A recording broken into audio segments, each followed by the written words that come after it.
Bonjour à tous, dans ce tuto je vous propose de voir ensemble comment bloquer les mises à jour Windows Update. Alors pourquoi bloquer les mises à jour? Alors de base on va quand même préciser que c'est pas conseillé du tout de faire ça, mais là on est face à un cas particulier, je vais vous expliquer, vous allez tout de suite comprendre. Si je vais sur ce PC, vous voyez le disque est vraiment minuscule en fait, le disque fait même pas 30 Go de stockage de cet ordinateur, c'est une machine pas trop chère, on va dire qui coûte aux alentours des 200 €. Et donc, quand on a un disque de 30 Go, enfin même pas, hein, comme je viens de vous le dire, eh bien il faut vraiment faire tout ce qu'il faut pour éviter que Windows ne gonfle. Et donc, la première des choses à faire, c'est de bloquer malheureusement les Windows Update. Là, pour le coup, on est vraiment obligé. Parce que sinon, au gré des mises à jour, Windows va gonfler de plus en plus. On voit que là, brut d'installation, pardon, il fait à peu près 12,8 Go. Alors j'ai passé aussi un utilitaire qui enlève toutes les saletés préinstallées par Microsoft. Là, vous voyez, il y a pas mal de tuiles qui manquent parce que pas mal de logiciels ont sauté. Ça fait d'ailleurs l'objet d'un autre tuto dont je vous donnerai le lien en commentaire lorsqu'il sera disponible. Donc voilà, j'ai déjà enlevé tout ce qui était préinstallé. Maintenant, reste l'étape du blocage des mises à jour. Alors je vois deux cas de figure pour lesquels c'est intéressant. Le premier, je viens de vous le dire, donc c'est les machines avec un disque minuscule. Et il y a quand même un deuxième cas de figure, c'est les gens qui ont une carte graphique qui est trop ancienne, par exemple, et pour lesquels il y a des problèmes avec les pilotes qui sont distribués par le biais de Windows Update. Donc là, des fois on ne veut pas que Windows Update distribue un pilote, sinon ça refait planter la carte graphique à chaque fois. Dans ce cas, effectivement, on va aussi bloquer les mises à jour Windows Update, ce qui effectivement n'est pas propre, mais si ça permet d'éviter de changer un ordinateur, ça fait toujours ça de moins dans les poubelles, et toujours ça en plus dans le portefeuille aussi.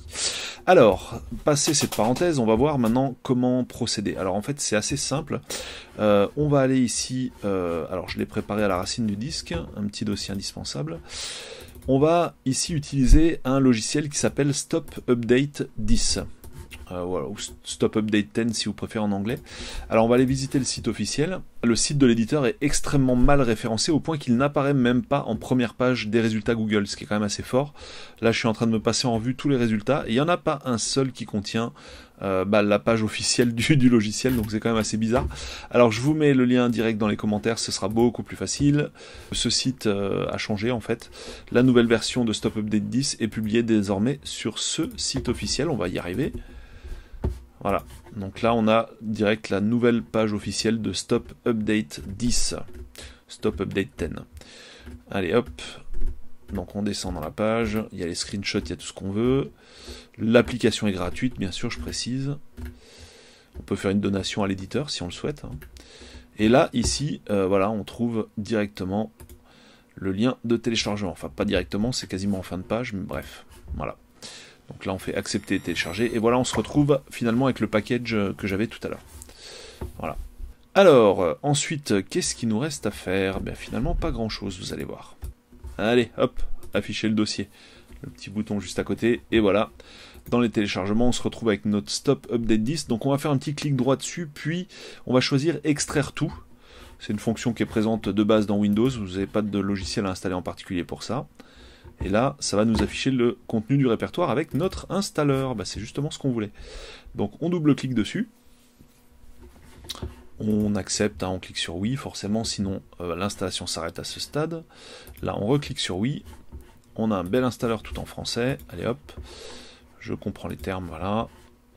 Suivant, suivant, suivant, installé. Et c'est parti. Donc je reprécise que il n'est pas conseillé d'utiliser ce genre d'application. Si votre disque a suffisamment de place et que vous n'avez pas spécialement de problème de pilote issu de Windows Update, n'utilisez pas ce logiciel.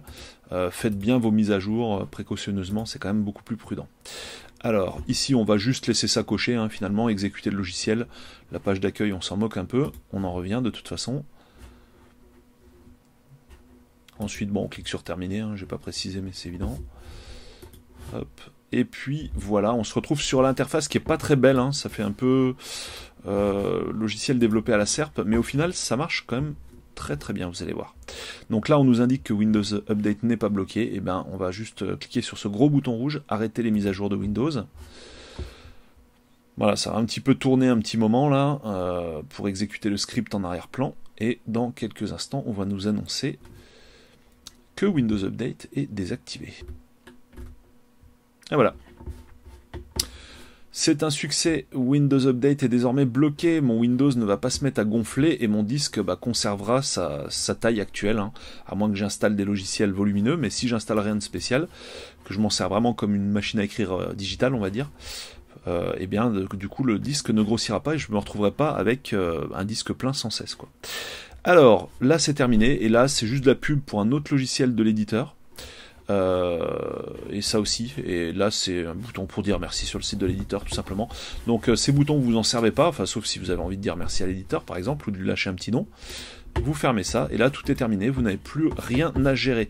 Alors on va regarder si l'action a été suivie des faits, donc pour ça on va ouvrir le menu démarrer, on va aller ici dans les paramètres en cliquant sur le petit engrenage. Puis on va aller dans mise à jour et sécurité, et par défaut justement ça s'ouvre sur Windows Update. Et là, bon, les dernières mises à jour ont été faites, mais normalement si je clique sur rechercher, ça ne fonctionne pas car Windows Update est désactivé. Voilà, c'est la fin de ce petit tuto. Si vous l'avez apprécié, n'oubliez pas le petit pouce bleu, ça lui permettra d'être mieux référencé et du coup d'être trouvable plus facilement par d'autres personnes que vous. Et si vous avez des remarques ou suggestions, les commentaires sont là pour ça, n'oubliez pas. À bientôt.